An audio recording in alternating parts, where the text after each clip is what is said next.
বিসমিল্লাহির রহমানির রহিম। প্রিয় শিক্ষার্থী, উচ্চতর গণিত এসএসসি উচ্চতর গণিতে হায়ার ম্যাথে সবাইকে স্বাগত। আজকে একটি প্রশ্ন নিয়ে তোমাদের সামনে হাজির হয়েছি। প্রশ্নটি এরকম: 5x - 3y + 7 = 0 রেখার ঢাল নির্ণয়। তাহলে আমরা ঢাল বের করব।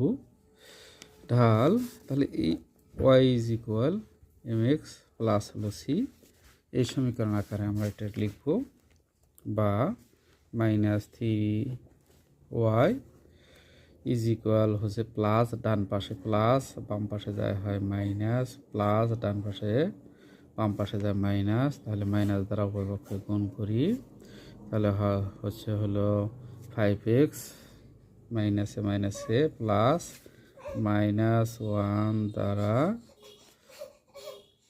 গুণ করে। এখন অতএব বাম পাশে গুণন, ডান পাশে যা ভাগ হবে, 5 ভাগ হলো 3x প্লাস হলো 7 ভাগ 3। অতএব ডাল হলো m সমান 5 ভাগ 3। এটাই হচ্ছে অ্যান্সার। আশা করি সবাই বুঝতে পেরেছ। ধন্যবাদ।